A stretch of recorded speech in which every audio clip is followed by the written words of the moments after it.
Capítulo 2. Despliegue, 00 horas, 03 minutos, 24 segundos, reloj de misión del Mayor Silva, HEV de mando, descenso en combate a la superficie de Halo. De acuerdo con los protocolos de inserción estándares del UNSC, el HEV del Mayor Antonio Silva aceleró una vez que fue lanzado, de modo que fue uno de los primeros en entrar en la atmósfera de Halo.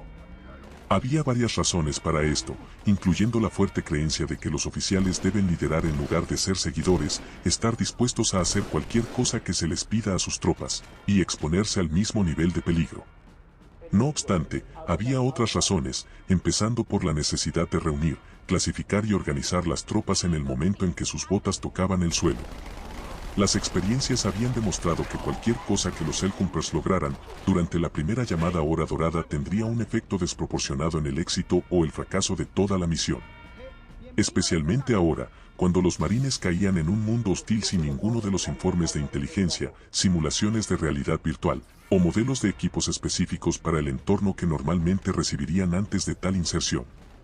Para compensar esto, la cápsula de mando estaba equipada con un montón de equipo que los huevos regulares no tenían, incluyendo algunos equipos de imagen de alta potencia, y la IA militar de clase C, necesaria para operarlo.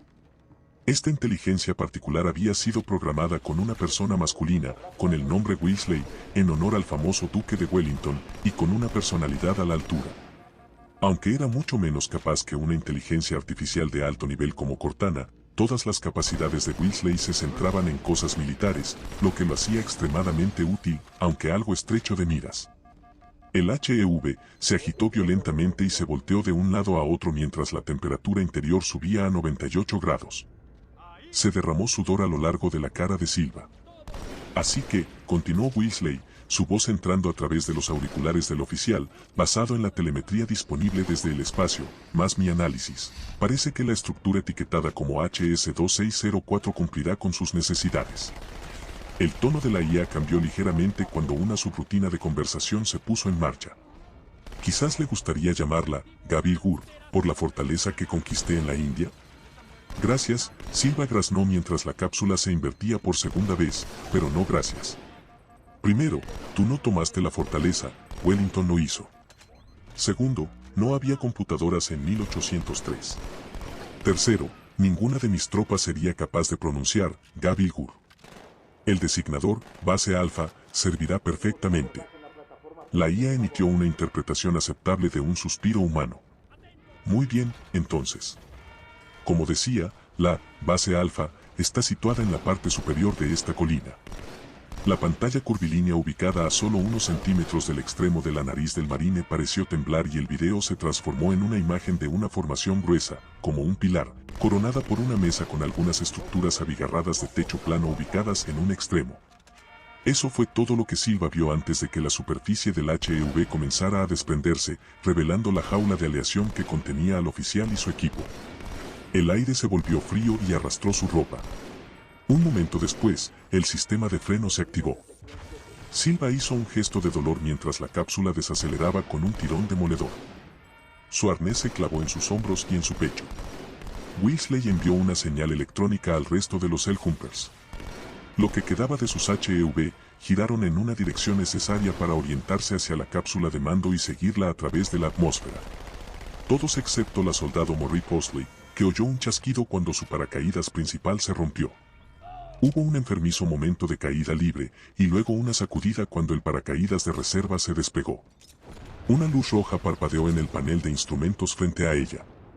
Empezó a gritar en la frecuencia 2, hasta que Silva la desconectó. Él cerró los ojos. Era la muerte que todos los Helljumper temían, pero ninguno de ellos hablaba sobre eso. En algún lugar, hacia la superficie de Halo, Posty estaba a punto de cavar su propia tumba. Silva sintió que su HEV se estabilizaba y echó otro vistazo a la colina. Era lo suficientemente alta como para proporcionar a cualquiera que la tuviera una buena vista del campo circundante. Además, los escarpados acantilados obligarían a los atacantes a venir por aire o a luchar por caminos estrechos.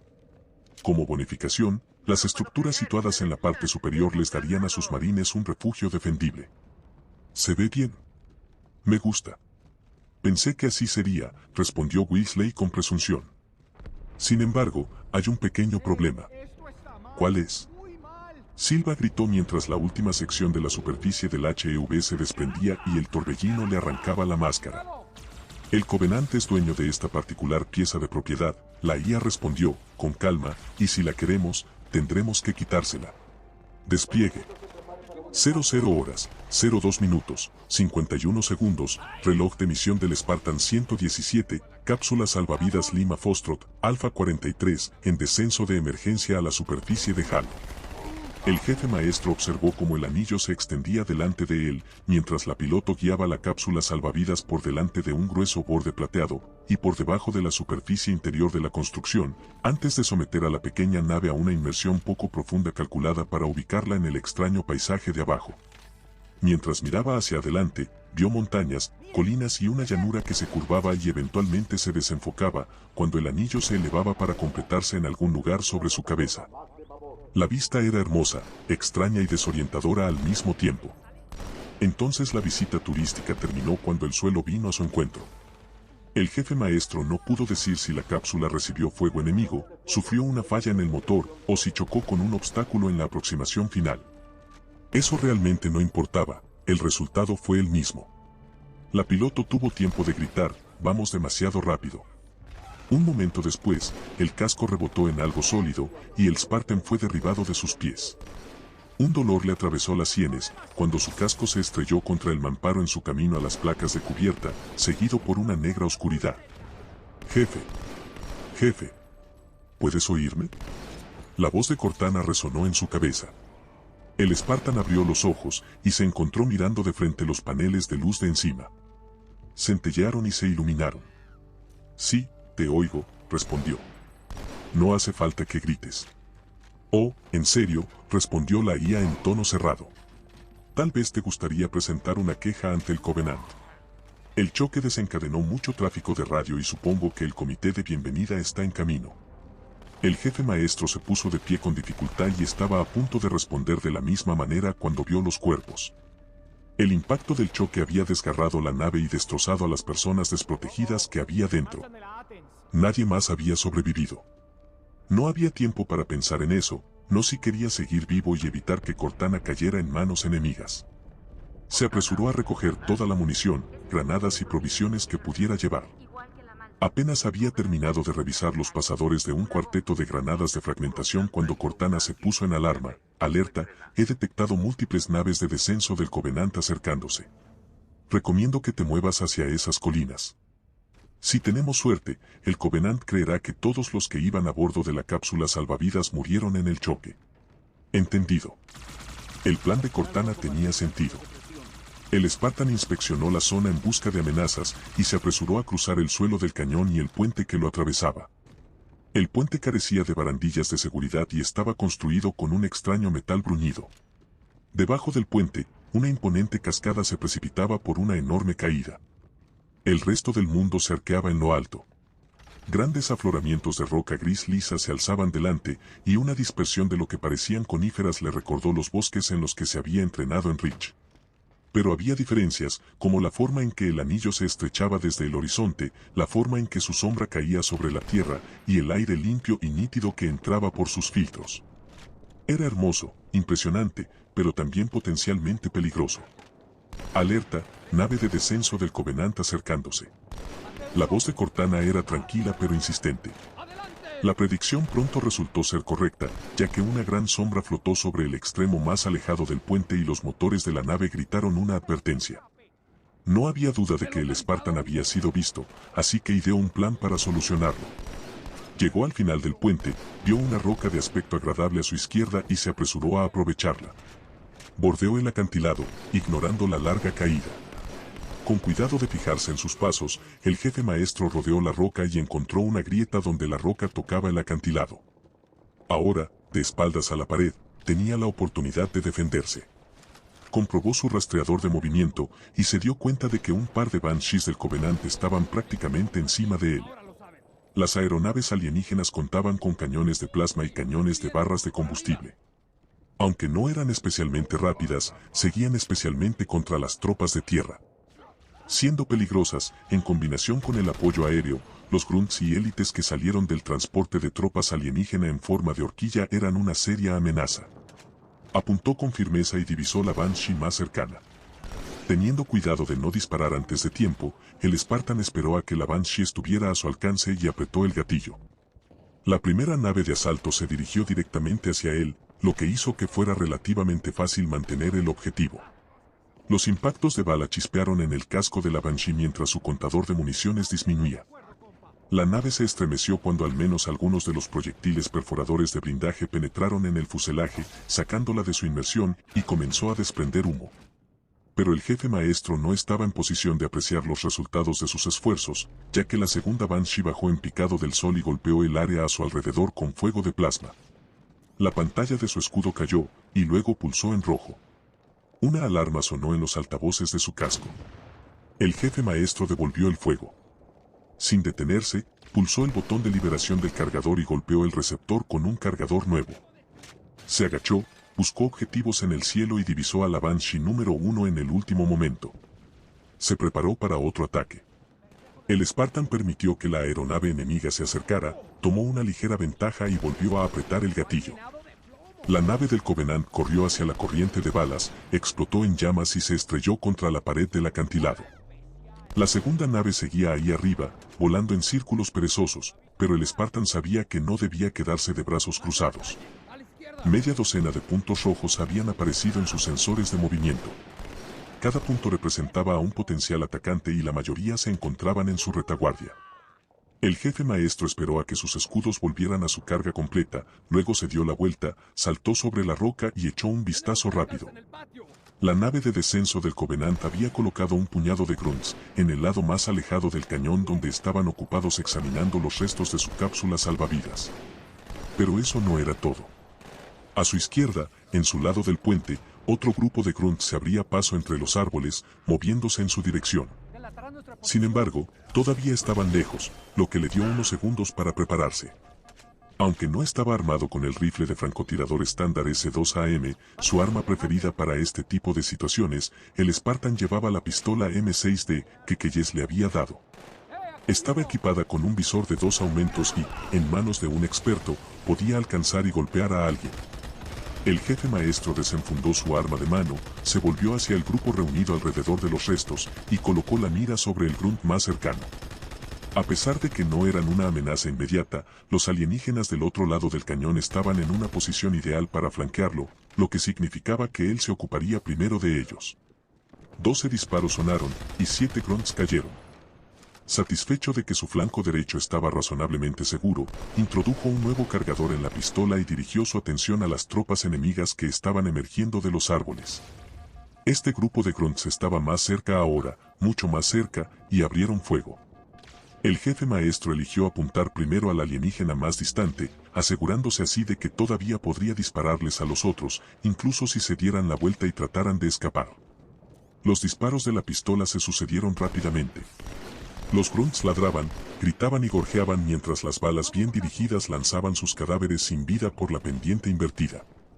Cuando no había más objetivos a los que dispararle, el jefe maestro se tomó un momento para recargar la pistola, pulsó el seguro y devolvió el arma a su funda. Saltó de la roca y se agachó bajo un afloramiento de roca. Observó a la Banshee en lo alto. Todavía estaba allí, dando vueltas fuera de alcance, esperando para atacar si salía de su refugio. Eso significaba que podía quedarse allí y esperar a que llegaran más fuerzas terrestres, o podía abandonar su refugio e intentar escabullirse. Al Spartan nunca le había gustado quedarse de brazos cruzados, así que preparó su rifle de asalto y se deslizó sobre la roca. Una vez en terreno abierto, pasó rápidamente junto al montón de grunts muertos. Se agachó bajo la cobertura que le ofrecía un bosquecillo de árboles. Contó hasta 3, y luego correteó de roca en roca. Saltó cuesta arriba, todavía muy consciente de la Banshee en su espalda, pero razonablemente seguro de que había evitado a la aeronave. No apareció ningún destello en su detector de amenazas, hasta que superó la subida y se detuvo para examinar el terreno que tenía delante. Un punto rojo revelador apareció en su HUD. El jefe maestro avanzó con calma, esperando el momento del contacto. Luego vio el movimiento de cuerpos encorvados que se deslizaban de un tramo de cobertura a otro. Había 4 de ellos, incluyendo un elite con armadura azul. El elite arremetió imprudentemente hacia adelante, disparando mientras venía. Ya se había enfrentado a tales élites antes, había algún significado para los colores de las armaduras de los alienígenas y siempre luchaban con imprudente desenfreno. Una delgada sonrisa tocó los labios del jefe maestro. Maniobró alrededor de los disparos del élite, giró y luego devolvió el fuego. El avance del élite se detuvo y los grunts comenzaron a retroceder hacia un grupo de árboles. Su indicador de amenaza emitió una advertencia y una flecha roja señaló a la derecha. El jefe maestro extrajo y preparó una granada M9 EDP.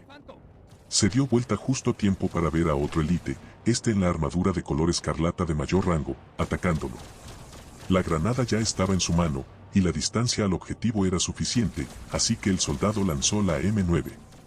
La granada detonó con un fuerte golpe y lanzó al soldado enemigo por el aire, mientras despojaba a un árbol cercano de la mitad de sus ramas. Pero eso no era todo. A su izquierda, en su lado del puente, otro grupo de grunts se abría paso entre los árboles, moviéndose en su dirección. Sin embargo, todavía estaban lejos, lo que le dio unos segundos para prepararse. Aunque no estaba armado con el rifle de francotirador estándar S2AM, su arma preferida para este tipo de situaciones, el Spartan llevaba la pistola M6D que Keyes le había dado. Estaba equipada con un visor de 2 aumentos y, en manos de un experto, podía alcanzar y golpear a alguien. El jefe maestro desenfundó su arma de mano, se volvió hacia el grupo reunido alrededor de los restos y colocó la mira sobre el grunt más cercano. A pesar de que no eran una amenaza inmediata, los alienígenas del otro lado del cañón estaban en una posición ideal para flanquearlo, lo que significaba que él se ocuparía primero de ellos. 12 disparos sonaron y 7 grunts cayeron. Satisfecho de que su flanco derecho estaba razonablemente seguro, introdujo un nuevo cargador en la pistola y dirigió su atención a las tropas enemigas que estaban emergiendo de los árboles. Este grupo de grunts estaba más cerca ahora, mucho más cerca, y abrieron fuego. El jefe maestro eligió apuntar primero al alienígena más distante, asegurándose así de que todavía podría dispararles a los otros, incluso si se dieran la vuelta y trataran de escapar. Los disparos de la pistola se sucedieron rápidamente. Los grunts ladraban, gritaban y gorjeaban mientras las balas bien dirigidas lanzaban sus cadáveres sin vida por la pendiente invertida. Cuando no había más objetivos a los que dispararle, el jefe maestro se tomó un momento para recargar la pistola, pulsó el seguro y devolvió el arma a su funda. Saltó de la roca y se agachó bajo un afloramiento de roca. Observó a la Banshee en lo alto. Todavía estaba allí, dando vueltas fuera de alcance, esperando para atacar si salía de su refugio. Eso significaba que podía quedarse allí y esperar a que llegaran más fuerzas terrestres, o podía abandonar su refugio e intentar escabullirse. Al Spartan nunca le había gustado quedarse de brazos cruzados, así que preparó su rifle de asalto y se deslizó sobre la roca. Una vez en terreno abierto, pasó rápidamente junto al montón de grunts muertos. Se agachó bajo la cobertura que le ofrecía un bosquecillo de árboles. Contó hasta 3, y luego correteó de roca en roca. Saltó cuesta arriba, todavía muy consciente de la Banshee en su espalda, pero razonablemente seguro de que había evitado a la aeronave. No apareció ningún destello en su detector de amenazas, hasta que superó la subida y se detuvo para examinar el terreno que tenía delante. Un punto rojo revelador apareció en su HUD. El jefe maestro avanzó con calma, esperando el momento del contacto. Luego vio el movimiento de cuerpos encorvados que se deslizaban de un tramo de cobertura a otro. Había 4 de ellos, incluyendo un élite con armadura azul. El élite arremetió imprudentemente hacia adelante, disparando mientras venía. Ya se había enfrentado a tales élites antes, había algún significado para los colores de las armaduras de los alienígenas y siempre luchaban con imprudente desenfreno. Una delgada sonrisa tocó los labios del jefe maestro. Maniobró alrededor de los disparos del élite, giró y luego devolvió el fuego. El avance del élite se detuvo y los grunts comenzaron a retroceder hacia un grupo de árboles. Su indicador de amenaza emitió una advertencia y una flecha roja señaló a la derecha. El jefe maestro extrajo y preparó una granada M9 EDP. Se dio vuelta justo a tiempo para ver a otro élite, este en la armadura de color escarlata de mayor rango, atacándolo. La granada ya estaba en su mano, y la distancia al objetivo era suficiente, así que el soldado lanzó la M9. La granada detonó con un fuerte golpe y lanzó al soldado enemigo por el aire, mientras despojaba a un árbol cercano de la mitad de sus ramas. El élite estaba ahora cerca, y rugió un grito de batalla. El alienígena roció al jefe maestro con fuego de plasma. Sus escudos descendieron precipitadamente. El Spartan retrocedió, disparó su rifle de asalto en ráfagas cortas y controladas, y finalmente se las arregló para derribar al élite que quedaba. Con su líder caído, los grunts rompieron filas y empezaron a salir corriendo. El jefe maestro interrumpió su retirada en una lluvia de balas. Aflojó el gatillo, sintió el silencio a su alrededor y supo que había cometido un error. El veterano había estado a punto de sorprenderlo. ¿Cómo? Se dio cuenta enseguida de que seguía luchando como parte de una unidad. Aunque fue entrenado para actuar de forma independiente, había pasado la mayor parte de su carrera militar como parte de un equipo. El élite se las había arreglado para flanquearlo porque estaba acostumbrado a que uno de sus compañeros Spartans lo protegiera. Estaba aislado de la cadena de mando, solo, y muy probablemente rodeado por el enemigo. Asintió, con el rostro sombrío tras el visor espejado. Esta misión requeriría una revisión importante de sus tácticas. Se abrió camino a través de un prado espeso lleno de pasto espinoso hasta la rodilla. Podía oír el rumor lejano de las armas automáticas y sabía que algunos marines estaban en algún lugar más adelante. Corrió apresuradamente hacia el sonido de la batalla. Tal vez no estaría solo por mucho tiempo. Despliegue. 00 horas, 05 minutos, 08 segundos, reloj de misión del Capitán Keyes, cápsula salvavidas, Kilo Tango Víctor 17, en descenso de emergencia a la superficie de Halo. Tal vez fuera porque el navegante de la OTAN, el alférez Lovell, estaba en los controles, o tal vez era simplemente una cuestión de buena suerte, pero cualquiera que fuera la razón, el resto del viaje a través de la atmósfera de Halo transcurrió sin incidentes. Fue tan tranquilo que puso nervioso a Keyes. ¿Dónde quiere que la baje, señor? Lovell preguntó, mientras la cápsula salvavidas rozaba una llanura cubierta de hierba. En cualquier lugar, respondió Keyes, siempre y cuando no haya fuerzas del Covenant alrededor. Sería bueno tener algo de cobertura, ya que esta nave actuará como un imán si la dejamos a la vista. Como la mayoría de las de su clase, la cápsula salvavidas nunca había sido pensada para un uso atmosférico prolongado, de hecho, volaba como una roca. Pero la sugerencia tenía sentido, así que el piloto se dirigió hacia lo que arbitrariamente había designado como el oeste, y el punto donde los pastizales se encontraban con un montón de colinas bajas y onduladas. La cápsula salvavidas iba a baja altura, tan baja que la patrulla del Covenant apenas tuvo tiempo de ver qué era antes de que la pequeña embarcación pasara por encima de sus cabezas y desapareciera. Los élites veteranos, ambos montados en pequeños aerodeslizadores monoplaza, Ghosts, se detuvieron para ver cómo la cápsula salvavidas rozaba la llanura. El de más rango de la pareja avisó sobre el avistamiento. Se volvieron hacia las colinas y pulsaron los aceleradores. Lo que había prometido ser un largo y aburrido día, de repente resultó mucho más interesante. Los élites se miraron el uno al otro, se inclinaron sobre sus controles, y corrieron para ver quién de ellos podía alcanzar primero la cápsula salvavidas y quién de ellos se anotaría la primera muerte de la tarde. En lo profundo de las colinas, Lovell disparó los propulsores de proa de la cápsula salvavidas, bajó los alerones de las pequeñas alas rechonchas y activó los cohetes de la barriga de la nave. Keyes observó con admiración cómo el joven piloto depositaba la cápsula en un barranco donde era casi imposible de divisar, excepto desde arriba. Lovell había sido un oficial problemático, camino a una baja deshonrosa, cuando Keyes lo reclutó. Había recorrido un largo camino desde entonces. Buen trabajo, dijo el capitán mientras la cápsula salvavidas se deslizaba. Bien, damas y caballeros, despojemos esta nave de todo lo que pueda ser útil y pongamos toda la distancia que podamos entre ella y nosotros. Cabo, sitúe a sus marines como centinelas. Wand, Dosky, Aviad, abran esos compartimentos de almacenamiento.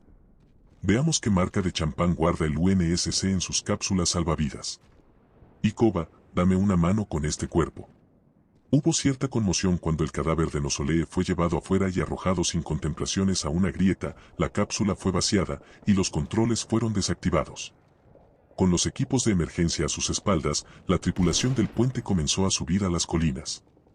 No habían ido muy lejos cuando un estampido sónico rodó por la tierra, la Pilar Fotum rugió en el cielo y cayó a lo largo del horizonte hacia el arbitrario sur. Keyes contuvo la respiración mientras esperaba para ver qué pasaba. Él, como todos los oficiales de mando, tenía implantes neurales que lo unían a la nave, a la IA de la nave y al personal clave. Hubo una pausa, seguida de lo que se sintió como un leve temblor de tierra. Un momento después, un breve mensaje de la subrutina de Cortana se desplazó por su banda de comunicaciones sincronizadas, cortesía de su encaje neural. CSR-1, transmisión en ráfaga, la Pilar Ofotum ha descendido. Los sistemas que siguen funcionando están en espera. La preparación operativa se mantiene en un 8-7%, CSR-1 fuera. No era el tipo de mensaje que cualquier oficial al mando querría recibir. A pesar del hecho de que la OTAN no volvería a navegar por el espacio, Kelle se conformó con el hecho de que su nave aún tenía el equivalente a un pulso y podría ser útil. Forzó una sonrisa. Bien, gente, ¿qué estamos esperando? Nuestra cueva nos espera. El último en llegar a la cima cava la letrina. El personal del puente continuó su ascenso.